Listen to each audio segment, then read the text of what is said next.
Wapres Beri was awarded a traditional title from the Ternate Sultanate of North Maluku on Thursday, October 16. A series of traditional ceremonies were carried out until Gibran was carried and paraded during the awarding of the title. Gibran promised to visit North Maluku frequently after receiving the traditional title.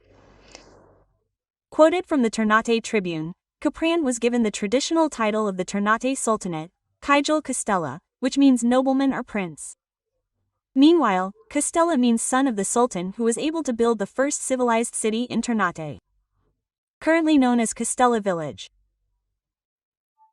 The award was given directly by Jau Kalano or Sultan Ternate 49 Hidayatullah Saya. The awarding of this traditional title took place at the Flores Lamo Kedutan of the Ternate Sultanate.